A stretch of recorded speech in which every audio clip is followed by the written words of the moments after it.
ابتدا ہے رب جلیل کے بابرکت نام سے جو دلوں کے بھید خوب جانتا ہے۔ دیکھتی آنکھوں سنتے کانوں صابری میاں کا سلام پہنچے۔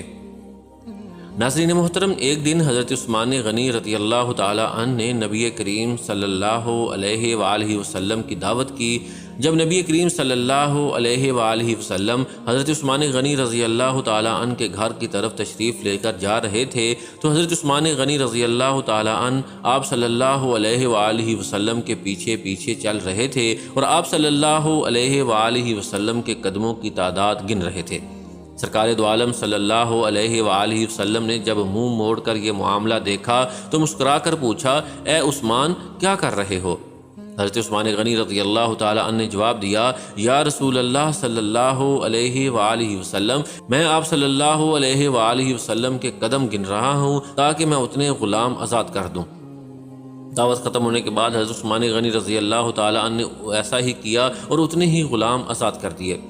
حضرت علی رضی اللہ تعالی عنہ اس دعوت سے متاثر ہوئے اور گھر آ کر فاطمہ الزہرا سلام اللہ علیہا سے اس دعوت کا ذکر کیا۔ حضرت فاطمہ الزہرا سلام اللہ علیہا نے فرمایا، علی اگر تم چاہتے ہو تو ٹھیک ہے، تم رسول اللہ صلی اللہ علیہ وآلہ وسلم اور آپ کے اصحاب کو بلا لاؤ اور میں دعوت کے لیے کچھ پکا لوں۔ حضرت علی کرم اللہ وجہ کے جانے کے بعد حضرت فاطمہ الزہرا سلام اللہ علیہا نے وضو کیا اور اللہ تعالیٰ کے حضور سربسجود ہو گئیں اور دعا مانگنے لگیں، اے اللہ تیری بندی فاطمہ نے تیرے حبیب محمد صلی اللہ علیہ وآلہ وسلم اور ان کے اصحاب کی دعوت کی ہے، تیری بندی کا صرف اور صرف تجھ پر بھروسہ ہے، لہٰذا اے میرے مالک و خالق آج تو فاطمہ کی لاج رکھ لے اور اس دعوت کے لیے کھانے کا انتظام عالم غیب سے فرما دے۔ سیدہ فاطمہ الزہرا سلام اللہ علیہا نے یہ دعا مانگ کے ہانڈیوں کو چولہوں پر چڑھا دیا۔ اللہ کے فضل و کرم سے تمام ہنڈیاں رنگ برنگ کے کھانوں سے بھری پڑی تھیں۔ جب سرکار دو عالم صلی اللہ علیہ وآلہ وسلم اپنے اصحاب رضوان اللہ علیہم اجمعین کے ساتھ تشریف لے آئے تو حضرت فاطمہ الزہرا سلام اللہ علیہا نے ہانڈیوں سے ڈھکن اٹھا کر کھانا ڈالنا شروع کر دیا۔ اصحاب رسول صلی اللہ علیہ وآلہ وسلم کھانے کی خوشبو سے حیران رہ گئے۔ جب صحابہ کرام رضوان اللہ علیہم اجمعین نے کھانا کھایا تو کھانوں کی لذت نے مزید حیران کر دیا۔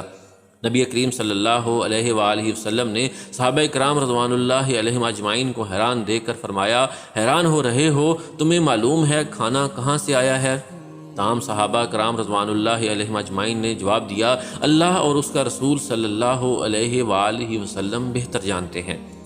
سرکار دو عالم صلی اللہ علیہ وآلہ وسلم نے فرمایا، حضرت فاطمہ الزہرا سلام اللہ علیہا نے یہ کھانا ہم لوگوں کے لیے جنت سے منگوا کر دعوت کی ہے۔ اس کے بعد حضرت فاطمہ الزہرا سلام اللہ علیہا پھر سربسجود ہو گئیں اور اسی طرح دعا مانگنے لگی،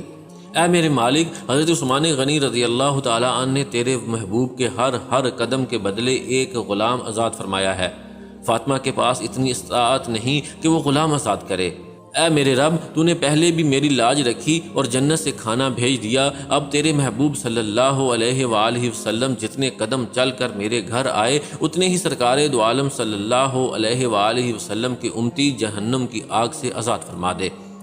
ادھر سیدہ فاطمہ الزہرا سلام اللہ علیہا اس دعا سے فارغ ہوئیں، ادھر جبریل امین علیہ السلام وحی لے کر بارگاہ خیر الانام صلی اللہ علیہ وآلہ وسلم میں حاضر ہو گئے اور بشارت سنانے لگے، یا رسول اللہ صلی اللہ علیہ وآلہ وسلم، اللہ تعالیٰ نے آپ کے ہر قدم کے بدلے 1000 گناہگار امتیوں کو بخش دیا اور جہنم سے آزادی عطا کر دی ہے۔